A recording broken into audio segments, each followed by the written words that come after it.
Hi hello नमस्कार, welcome back. स्वागत है आप सभी का जीएसपीपी ऑफिशियल यूट्यूब चैनल पर। और मैं हूं देवाशीष। आज से हमारा नया चैप्टर स्टार्ट हुआ है, ह्यूमन रिप्रोडक्टिव सिस्टम।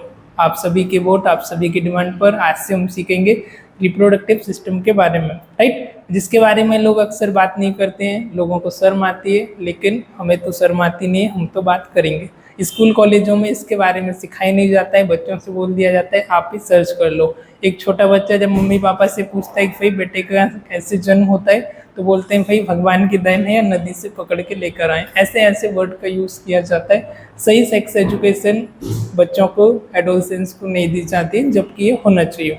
तो हम पूरा इसके बारे में ए टू जेड हम इसके बारे में ब्रीफ से लेकर के पूरा हम इसको डिस्क्राइब, पूरा इसके बारे में हम विस्तार से जानेंगे। तो आज के लेक्चर में सिर्फ हम ओवरव्यू रखेंगे कि आपका इसके अंदर क्या क्या ऑर्गन्स इंक्लूड होते हैं, क्या आपका रिप्रोडक्टिव सिस्टम होता है, मेल्स में क्या होता है, फीमेल में क्या होता है। मेल में थोड़ा सा डिफरेंस होता है, फीमेल का थोड़ा सा डिफरेंस होता है। तो जो भी हम एक स्पाइसेस होते हैं जिसके अंदर आपका ह्यूमंस आ जाते हैं, मैमल्स आ जाते हैं, और भी ब्रॉड कैटेगरी है। तो ह्यूमंस और जो मैमल्स होते हैं, मैमल्स स्तनधारी जो होते हैं, है ना, राइट। तो हम लोगों में क्या रहता है, एक ऑर्गेनिज्म, एक सेक्सुअली प्रोड्यूसिंग ऑर्गेनिज्म होते हैं हम लोग, ठीक है। सेक्सुअली प्रोड्यूसिंग ऑर्गेनिज्म होते हैं और हम विविपेरस होते हैं। विविपेरस मतलब हमको एक एबिलिटी होती है कि हम दूसरे न्यूबॉर्न को हम बर्थ दे सकें, न्यूबॉर्न को हम जनरेट कर सकें, राइट। तो ये हमारा किसके थ्रू होता है, आपका रिप्रोडक्शन के थ्रू आपका होता है। वन जनरेशन को, हमारी जनरेशन को आगे की ओर बढ़ाना, ये सारी चीज़ें किसके द्वारा होती है, हमारी रिप्रोडक्टिव के द्वारा। तो रिप्रोडक्टिव सिस्टम भी हमारी बॉडी का ही सिस्टम होता है, हमारी बॉडी का ही पार्ट है, हमारी बॉडी के ही ऑर्गन है। तो हम तो सही बात इसके बारे में करेंगे, कोई करे या नहीं करे, कोई देखे या नहीं देखे, और हम तो इसके बारे में डिटेल बात करने वाले हैं। चलिए तो हम जान लेते हैं। अभी हम थोड़ा सा इसका ओवरव्यू रखेंगे। तो हमने देखा कि जो ह्यूमंस होते हैं और मैमल्स होते हैं, ये क्या होते हैं, सेक्सुअली ऑर्गेनिज्म होते हैं। सेक्सुअली आपका क्या बोल सकते हैं, रिप्रोड्यूसिंग हार्मोन, मतलब वापस से प्रोड्यूस करना, जनरेट करना और अपनी जनरेशन को आगे की ओर बढ़ाना। तो ये जो प्रोसेस होती है किससे होती है, सेक्सुअली एक्टिविटी के द्वारा। तो सेक्सुअल में कौन कौन से हार्मोन्स आपके इंक्लूड होते हैं, कौन कौन से ऑर्गन होते हैं, आपके एसेसरी ऑर्गन कौन से होते हैं, कुछ डक्ट होती है, कौन कौन से गोनेट्स होते हैं, मेल फीमेल, गैमेट क्या होता है, oogenesis क्या होता है, क्या प्रोसेस होती है, कैसे डेवलपमेंट और होता है आपका एम्ब्रायो में, बेबी का फिटस में। तो ये सारी चीज़ों के बारे में, ये सब पॉइंट के बारे में हम विस्तार से ए टू जेड समझेंगे। आज हम पहले इसका ओवरव्यू ले लेते हैं, उसके बाद फिर हम देखेंगे मेल रिप्रोडक्टिव सिस्टम के बारे में, फिर हम फीमेल के बारे में देखेंगे, राइट। तो होता है क्या है, अब जो जनरेशन को आगे बढ़ाने के लिए फर्टिलाइजेशन की जो प्रोसेस होती है, तो उसमें आपके गैमेट्स होते हैं, है ना, आपके गैमेट्स होते हैं और कुछ होते हैं गोनेट। गोनेट होते हैं जो कि आपके मेल में होते हैं, आपके मेल गोनेट, आपके टेस्टिस, आपके बायलेटरल 2 टेस्टिस होते हैं। फीमेल में आपकी 2 होती ओवेरीज, बायलेटरल होती, इनको हम बोलते हैं ओवेरीज। नंबर ऑफ 1 पेयर होते हैं ना, मेल में इनको बोलते हैं हम टेस्टिस, फीमेल में ओवेरीज। ये आपकी गोनेट होती है, गोनेट से आपका गैमेट प्रोड्यूस होता है, आपका स्पर्म प्रोड्यूस होता है, और वो स्पर्म आपके वेजाइना में इजैकुलेट होता है। वेजाइना में इजैकुलेट होने के बाद फैलोपियन ट्यूब से आपकी ओवरी तक जाता है। फैलोपियन ट्यूब में वहाँ पर आपके जो फीमेल होता है उनके साथ जो सेल्स होते हैं उनके साथ कांटेक्ट करता है। कांटेक्ट करने के बाद वापस से आपका यूट्रस में आता है, यूट्रस में फिर फर्दर डेवलपमेंट होता है। ये प्रोसेस आगे की, इसके बारे में हम बाद में डिस्कस करेंगे। तो वापस से आ जाते हैं हम हमारे टॉपिक पर। मेल में क्या क्या होते हैं, जो आपका मेल गोनेड है वो होते हैं आपके टेस्टिस, फीमेल जो गोनेड है वो होती है आपकी ओवेरीज। तो होती है, नंबर ऑफ 1 पेयर होते हैं। At the time of fertilisation, जब आपका टाइम होता है फर्टिलाइजेशन का, तो आपका जो सेल्स प्रोड्यूस होता है, मेल के जो फर्टिलाइज सेल होते हैं वो फीमेल के सेल के साथ जाकर के आपके कांटेक्ट करते हैं, और जो प्रोड्यूस करते हैं, गैमेट प्रोड्यूस करते हैं। मेल में हम क्या बोलते हैं इसको, स्पर्म, और फीमेल में क्या बोलते हैं, सेकेंडरी oocyte, ठीक है। मेल में क्या होता है, स्पर्म होता है, और फीमेल में क्या होता है, oocyte होता है, सेकेंडरी oocyte, जिसके अंदर क्या होता है, आपका क्रोमोसोम का कंटेंट होता है। क्रोमोसोम मतलब डिसाइड करता है कि भाई किसका क्रोमोसोम है, मतलब कौन उसका फादर है, तो उसके कुछ कुछ कैरेक्टर होते हैं कि भाई उससे मैच होते हैं ना, जिसका क्रोमोसोम रहता है उससे मैच होते हैं। जैसे कि उसका बॉयज टोन हो गया, आइस हो गया, आईब्रो हो गई, ना, आई का कलर हो गया, फेस कट हो गया, है ना। तो जिस पर्सन का भी क्रोमोसोम में सेक्सुअल के टाइम जो भी सेल्स गया, गैमेट गया है, तो उसके अकॉर्डिंग वो मैच होता है, उसके अकॉर्डिंग वो बनते हैं। तो इस तरीके से इसमें आपका क्रोमोसोम आ जाता है। Male and female anatomically reproductive, थोड़ा सा मेल और फीमेल का जो होता है वो अलग अलग होता है। गैमेट फेस, ठीक है।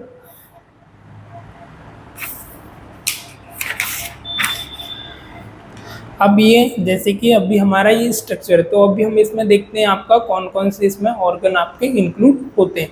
तो सबसे पहले आ जाता है आपका मेल का। यदि हम बात की जाए तो मेल में आपका क्या क्या होता है, आपका होता है बल्बो यूरेट, इधर से स्टार्ट करते हैं हम। ये होता है आपका मीटस या यूरिनरी ओरिफाइस। क्या क्या होता है, मीटस और यूरिनरी ओरिफाइस।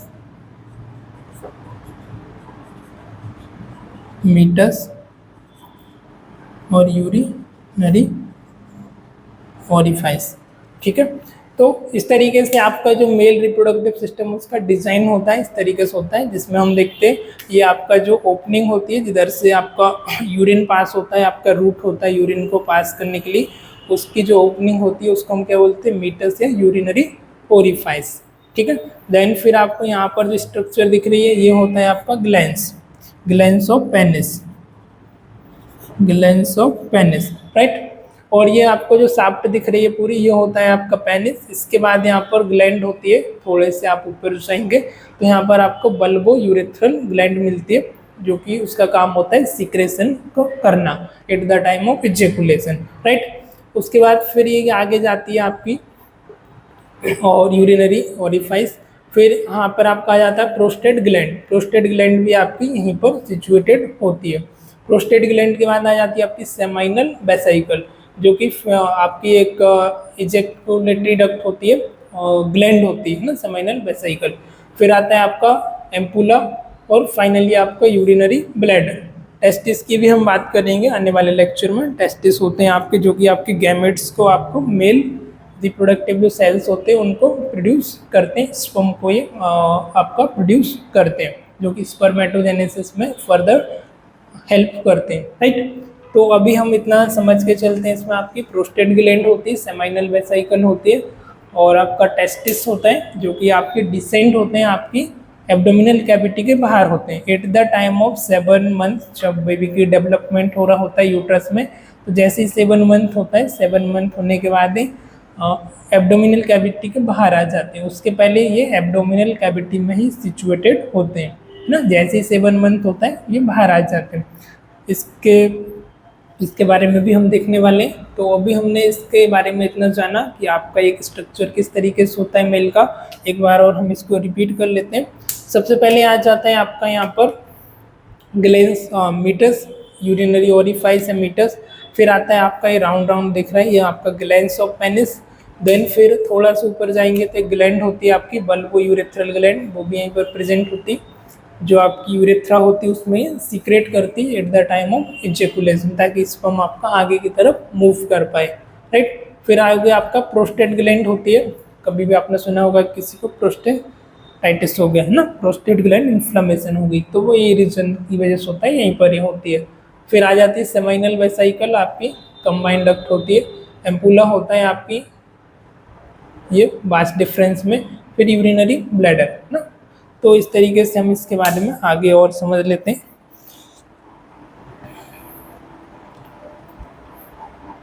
अच्छा, जो आपके स्क्रोटम होते हैं वो आपके एब्डोमिनल कैविटी से बाहर होते हैं, एक पाउच, एक सैक लाइक स्ट्रक्चर में क्या होते हैं, सिचुएटेड होते हैं। नंबर ऑफ पेयर 2 होते हैं, और एक ओवल शेप के आपके, या आपका आलमंड बादाम के शेप के आकार के होते हैं, ठीक है। अब ये बाहर क्यों होते हैं, क्योंकि इनको जो टेम्परेचर की रिक्वायरमेंट होती है वो आपकी बॉडी के इंटरनल टेम्परेचर से मोर देन 2 डिग्री ज़्यादा हीट की इनको रिक्वायरमेंट होती है। इसके लिए क्या होते हैं, आपकी बॉडी के बाहर होते हैं। यहाँ पर होते हैं बॉडी के बाहर। यदि बॉडी के अंदर होंगे तो वहाँ पर क्या होगा, टेम्परेचर कम होगा, और इनको टेम्परेचर चाहिए उससे मोर देन 2 डिग्री ज़्यादा सेल्सियस। इसके लिए बॉडी के बाहर रहते हैं। कब आ जाते हैं, at the time of 7 month. यदि आपका टेस्टिस आपके बॉडी के अंदर है तो आपको एक डिसीज़ होती है, और डिसीज़ को हम बोलते हैं क्रिप्टोकाइरिडिज्म, ठीक है। तो क्रिप्टोकाइनेटिज्म। तो इसको एक सर्जरी करके उनको आपको बॉडी के आपके बाहर रिमूव करना होता है। यदि वो खुद से नहीं आते हैं, बेबी का जब बर्थ होता है, फिर सर्जरी करके आपको उनको बॉडी से बाहर रिमूव करना होता है। रिप्रोडक्टिव की जो प्रोसेस होती है वो किसमें होती है? आपकी गैमेट से में, है ना। तो गैमेट का फॉर्मेशन होता है, और जैसे ही फॉर्मेशन होता है उससे आपका हेल्प होता है आपके स्पर्मेटोजेनेसिस में। अब जो स्पर्मेटोजेनेसिस में आपका हेल्प होता है, उससे आगे आपका फर्दर ग्रोथ एंड डेवलपमेंट शुरू हो जाता है, राइट। तो मेल्स में क्या होते हैं आपके स्पर्मेटो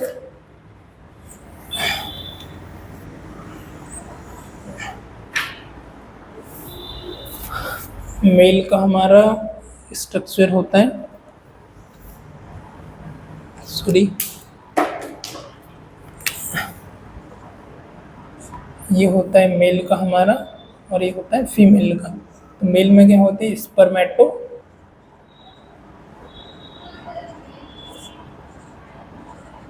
जेनेसिस। फीमेल में क्या होते हैं? oogenesis, है ना। और स्पेशली क्या होता है, एक जो इनका जो फंक्शन होता है, एक तो स्पर्म को रिलीज करना, आपके स्पर्म को और आपके सीमन को रिलीज करना, किसका? टेस्टिस का। और इनका अनदर फंक्शन होता है कुछ हार्मोन का भी रिलीज करना। तो जो आपके सेक्सुअल हार्मोन होते हैं उनको भी ये रिलीज करते हैं, जिससे कि आपको ऑर्गेनिज्म और अर्जेंसी आपको आती है। तो सेक्सुअल हार्मोन को भी ये रिलीज करते हैं, जैसे कि आपका हो गया मेल, जो आपके सेक्सुअल हार्मोन होते हैं उनको भी ये रिलीज करते हैं।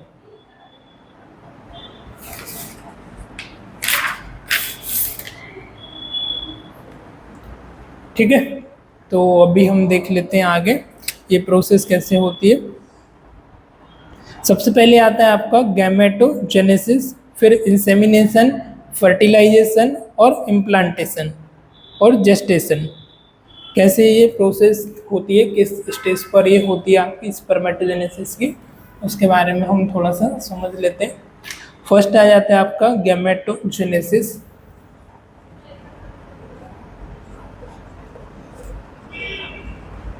गैमेटोजेनेसिस। देन सेकंड आ जाता है आपका इंसेमिनेशन।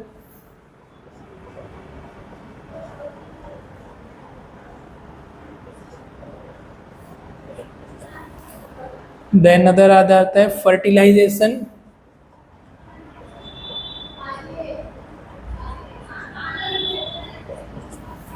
देन नेक्स्ट आ जाता है इम्प्लांटेशन।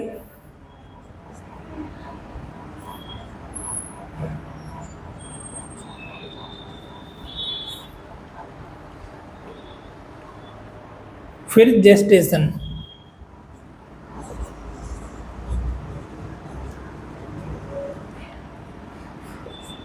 राइट। तो पहली जो प्रोसेस होती है वो क्या होती है? गैमेटोजेनेसिस। जो आपके गैमेट हैं आपके, उनका जेनेसिस, उनका प्रोडक्शन होता है। फिर आ जाता है इंसेमिनेशन। बाद में क्या करते हैं? आपस में इंसेमिनेट करते हैं। इंसेमिनेट करने के बाद ये क्या करते हैं? फर्टिलाइज करते हैं। इंसेमिनेट करने के बाद क्या होते हैं? फर्टिलाइज होता है, इनका मल्टीप्लिकेशन होता है। आपस में फर्टिलाइज करके ये आपके यूट्रस में आ जाते हैं। यूट्रस की जो आपकी एंडोमेट्रियम लेयर होती है, वहाँ पर ये क्या करते हैं? इम्प्लांट करते हैं। एंडोमेट्रियम लेयर पे इम्प्लांट किया। इम्प्लांट करने का जेस्टेशन, मतलब आपका एम्ब्रायो को डेवलपमेंट होना शुरू हो जाता है, उसको हम बोलते हैं gestational age, gestational period, right.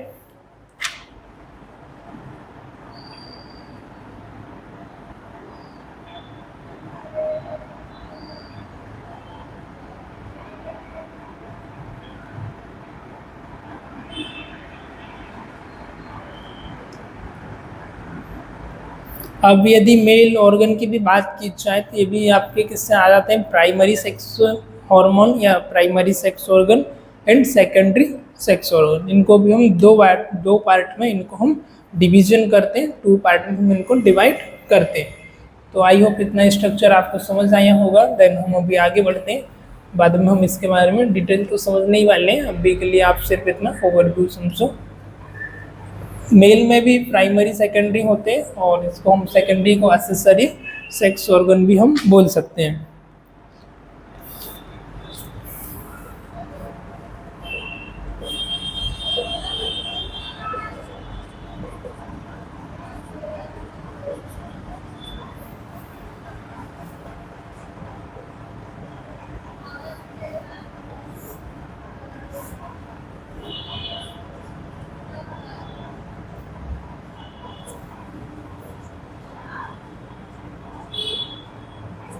Primary और सेकेंडरी। ठीक है, तो प्राइमरी में कौन कौन से आ जाते हैं बेटा आपके? फर्स्ट आ जाता है आपका टेस्टिस,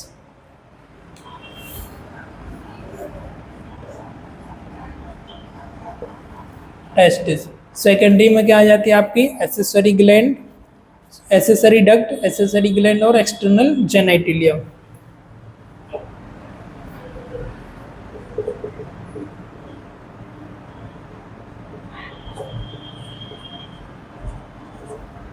एसेसरी ग्लैंड, डक्ट,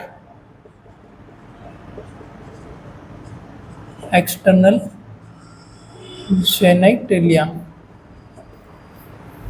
ये किस में आ जाते हैं आपके? सेकेंडरी सेक्स ऑर्गन में।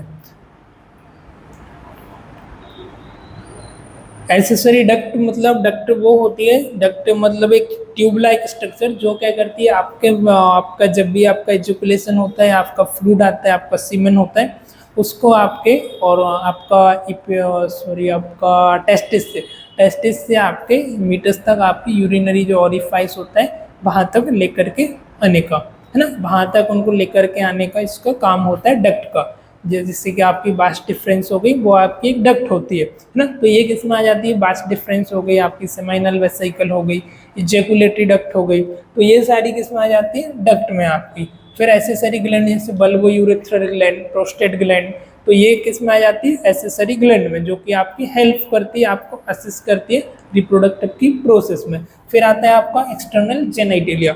एक्सटर्नल जेनाइटिलिया में आपका जो नॉर्मल विजिबल होता है, जैसे आपका पेनिस हो गया, ग्लैंड्स ऑफ पेनिस हो गया, ये सारी चीज़ें आ जाती है आपके एक्सटर्नल जेनाइटिलिया में, राइट। तो ऐसे करके हमने इसको प्राइमरी सेक्स ऑर्गन और सेकेंडरी सेक्स ऑर्गन के रूप में इसको हमने डिवीजन किया है। कितने पार्ट में? 2 पार्ट में, राइट। तो आई होप इतना आप लोगों को समझ आया होगा। देन अभी हम देखने वाले हैं कि भाई इनका क्या रोल होता है, क्या इनका अलग अलग फंक्शन होता है।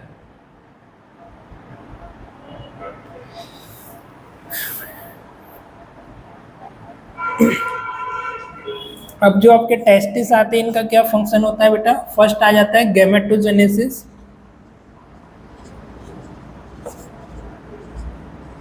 गैमेटोजेनेसिस। सेकंड आ जाता है हार्मोन, हार्मोन को, सेक्स हार्मोन को प्रोड्यूस करना। तो 2 इसके फंक्शन होते हैं। गैमेटोजेनेसिस मतलब गैमेट को, जो मेल गैमेट होते हैं उनको क्या करना? जनरेट करना, उनको प्रोड्यूस करना, उनको स्टोरेज करना, उनको नरिश करना, नरिश करने के बाद उसको इजैकुलेट करना। किसके साथ? आपके स्पर्म के साथ, आपके सीमेन के साथ। फिर दूसरा फंक्शन क्या आता है? जो सेक्स हार्मोन होते हैं उन सेक्स हार्मोन को रिलीज करना, उन सेक्स हार्मोन को प्रोड्यूस करना, प्रोड्यूस करने के बाद उनको रिलीज करना। ये इसका क्या होता है? आपका टेस्टिस का फंक्शन होता है। ये पेयर्ड होते हैं, 2 होते हैं आपके, 1 पेयर होते हैं, बायलेटरल होते हैं, ओवल शेप आपके एमंड शेप के ये होते हैं। फिर सेकेंडरी में आ जाता है आपका एसेसरी डक्ट, जो कि आपकी असिस्ट करती है, आपको हेल्प करती है आपके आपके सीमन को आपका टेस्टिस से आपके मीटस तक लेके आना, आपके पेनिस के जो ग्लैंड्स होता है, आपका मीटस होता है, वहाँ तक लेकर के आना। और eight the time of sexual ejaculation, जो फीमेल की वेजाइना होती है उसमें उसको इजैकुलेट करना। ये क्या होता है? आपका पेनिस का, आपका इसका फंक्शन होता है।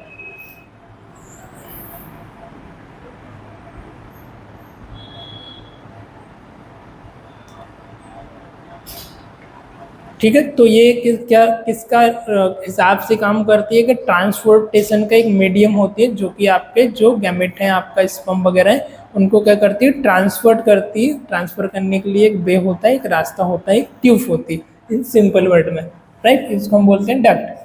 ग्लैंड जो होती है वो क्या करती है? हार्मोन को सीक्रेट करती है, कुछ आपका प्रोड्यूस करती है एंजाइम वगैरह को, हार्मोन को, जो हार्मोन आपके हेल्प करते हैं फर्दर उसको प्रोपेल करने में, उसको नरिश करने में, उसको और ग्रोथ करने के लिए, उसको और हेल्दी बनाने के लिए आप स्पर्म को, ना, बल्बो यूरेथ्रल और accessory gland.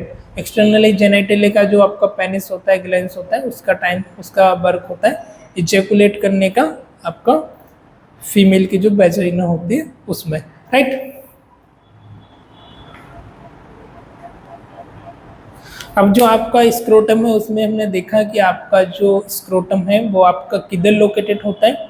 Inside of the human body जब आपका डेवलपमेंट हो रहा होता है तो बेबी के इनसाइट ही होता है वो ना, इनसाइट होता है, एब्डोमिनल कैविटी में होता है, और eight the time of 7 month ये क्या होता है, डिसेंट हो जाता है।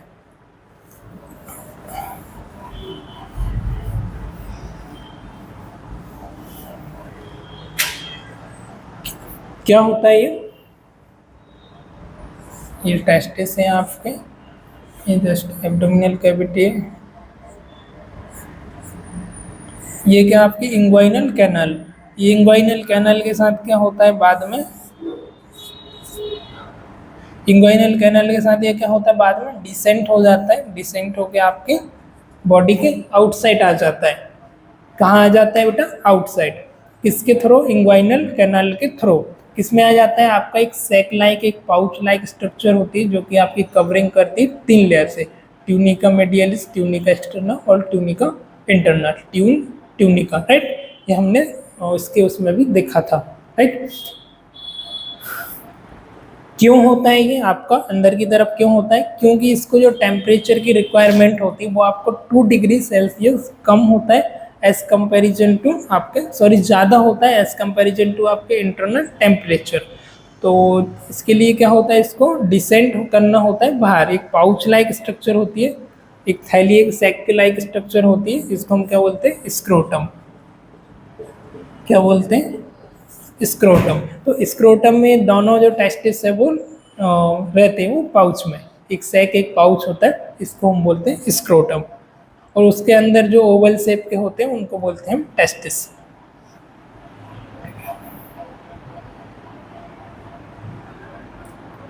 और यदि मान लो कि भाई ये अंदर ही रह जाता है, ठीक है, अब ऐसा कोई पेशेंट है जिसका अंदर ही रह गया, 10 में से, हालांकि 10 तो कम हो गया, तो बहुत ही कम केस होते हैं, तो अंदर ही रह गया किसी को, ठीक है, तो उसको हम क्या करते हैं, वापस से जो पर्सन रहेगा उसमें स्पर्मेटोजेनेसिस की जो प्रोसेस है वो नहीं हो पाएगी, है ना, स्पर्म नहीं बन पाएगा, क्योंकि स्पर्म को टेम्परेचर चाहिए आपकी बॉडी से 2 डिग्री सेल्सियस ज़्यादा, तो इसके लिए आउटसाइड होना ज़रूरी है, क्योंकि फिर वो पर्सन में स्पर्म ही नहीं बन पाएगा, स्पर्म नहीं बनेगा तो फिर रिप्रोडक्शन की प्रोसेस नहीं हो पाएगी, है ना।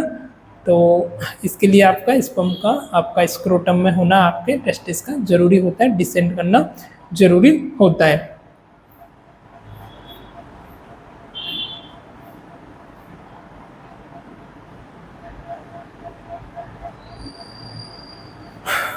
इतनी बात समझ आई आपको।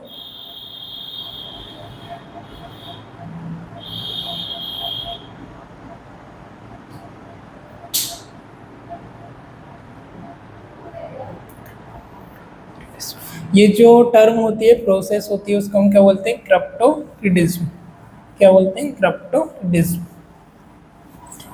क्रिप्टोक्रिडिज्म किसको बोलते हैं, आपके जो टेस्टिस है वो अंदर ही आपके एब्डोमिनल कैविटी में रह जाते हैं, उसको हमने बोला क्रिप्टोक्राइडिज्म।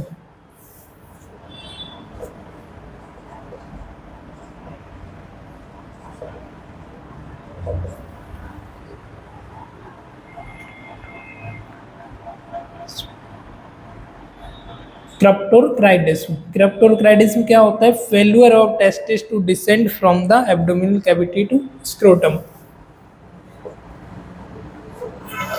Failure of testis to descend from abdominal cavity to scrotum।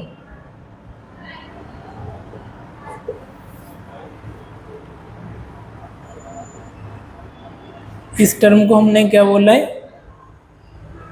क्रिप्टोक्राइडिज्म।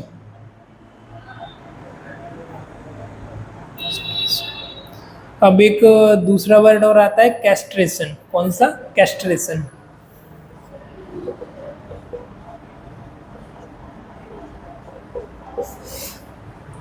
Castration क्या होता है, कैस्ट्रेशन जो बुल होते हैं ना, बैल होते हैं ना, मराठी में क्या बोलते हैं, बैल ना, बैल होते हैं जो बुल होते हैं, उनका जो स्क्रोटम होता है वो भी आपके आउटसाइड होता है आपके एब्डोमिनल कैविटी के।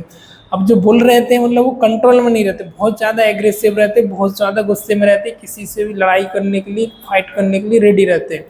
तो क्या करना पड़ता है, अब हम उनको लेबर वर्क के लिए यूज़ नहीं कर सकते। जैसे हमको खेत जोतना है या गाड़ी में उनको लाना है ना, उससे कुछ काम कराना है, तो पहले बैलगाड़ी आती थी, बैलगाड़ी के साथ हमको उनको जोतना है, तो हम वो नहीं कर पाते थे। तो उनके लिए क्या करना पड़ता है, उनका जो टेस्टिस होता है उसको क्या करना पड़ता है, क्रश करना पड़ता है ना, टेस्टिस को क्रश कराना पड़ता है। उस प्रोसेस को हम क्या बोलते हैं, कैस्ट्रेशन, मतलब क्रश करके उसको रिमूव करना, उसको डिस्ट्रॉय कर देना आपके टेस्टिस को। तो ये क्यों करते हैं, क्योंकि आपके जो बुल है वो कंट्रोल में रहे, बहुत ज़्यादा एग्रेसिव ना हो, और जो मतलब किसान है वो उनसे वर्क करवा सके, वो उनको गाड़ी के लिए, अपने लेबर मजदूर वर्क के लिए उसको हेल्प के लिए यूज़ कर सकें। क्या बोलते हैं हम इसको, castration.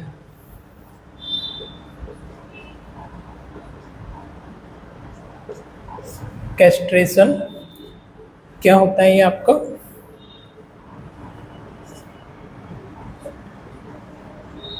Destroy of testis, testis को क्रश कर देना है ना,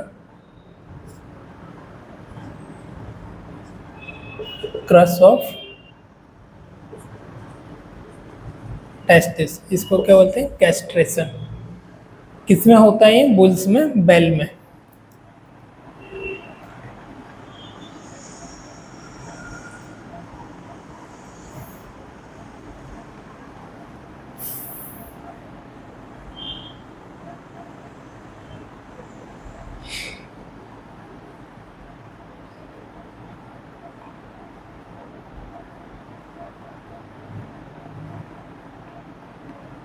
रिमूवल ऑफ टेस्टिस या डिस्ट्रक्शन ऑफ द टेस्टिस, इसको हम बोलते हैं कैस्ट्रेशन।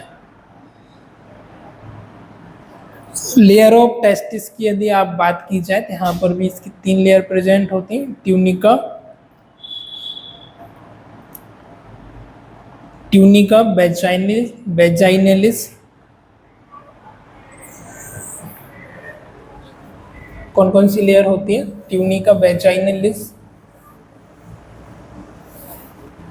ट्यूनिका एल्ब्यूजिनिया और ट्यूनिका वेस्कुलोसा। मैं ट्यूनिका को टी से बना देता हूँ, ये आउटर होती है।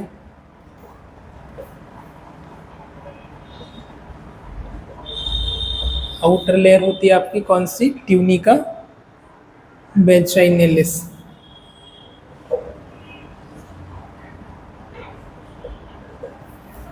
फिर सेकंड मिडिल लेयर आती है आपकी एल्ब्यूजिनिया।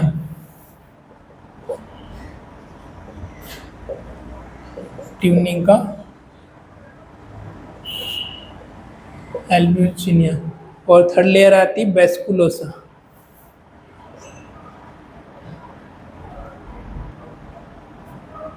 आउटर होती है।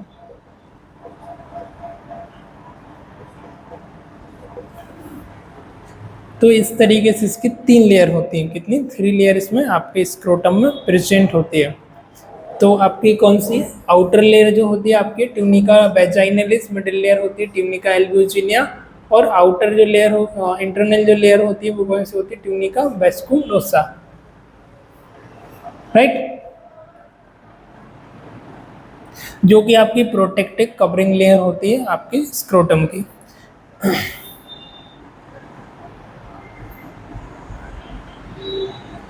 अब टेस्टिस की यदि एनाटॉमी की बात की जाए, टेस्टिस आपका क्या होता है, तो वो आपका ओवल इन शेप होता है। एनाटॉमी टेस्टिस की हमारी ओवल या एलमंड शेप होता है। लेंथ होती है 4 to 5 और वाइड होता है 2 to 3 centimetre.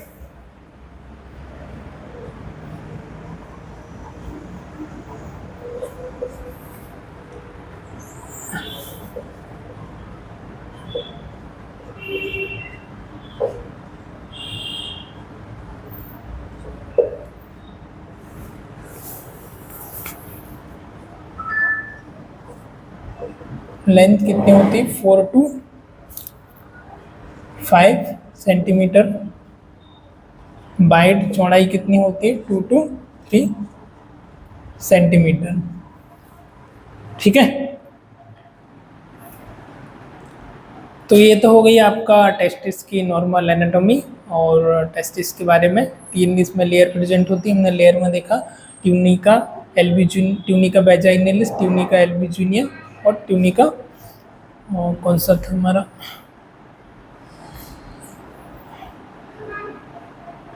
Tunica vaginalis, tunica albuginea और ट्यूनिका वेस्कुलोसा ना। फर्स्ट कौन सी थी आपकी outer layer tunica vaginalis, middle layer थी ट्यूनिका एल्ब्यूजिनिया और इंटरनल जो लेयर थी ट्यूनिका वेस्कुलोसा। तो इस प्रकार से आपके टेस्टिस में 3 लेयर प्रेजेंट होती हैं, राइट।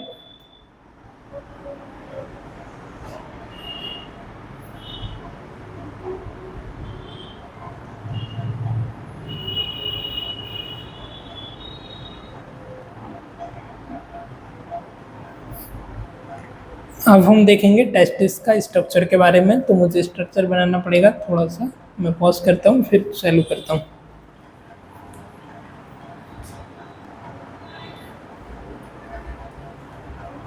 चलिए आज के लिए इतनी काफ़ी, फिर हम अगले लेक्चर में आगे का डिस्कस करते हैं और अगले लेक्चर में हम टेस्टिस के बारे में ओवरऑल डिस्कस करने वाले हैं, राइट। चलिए गुड बाय, टेक केयर।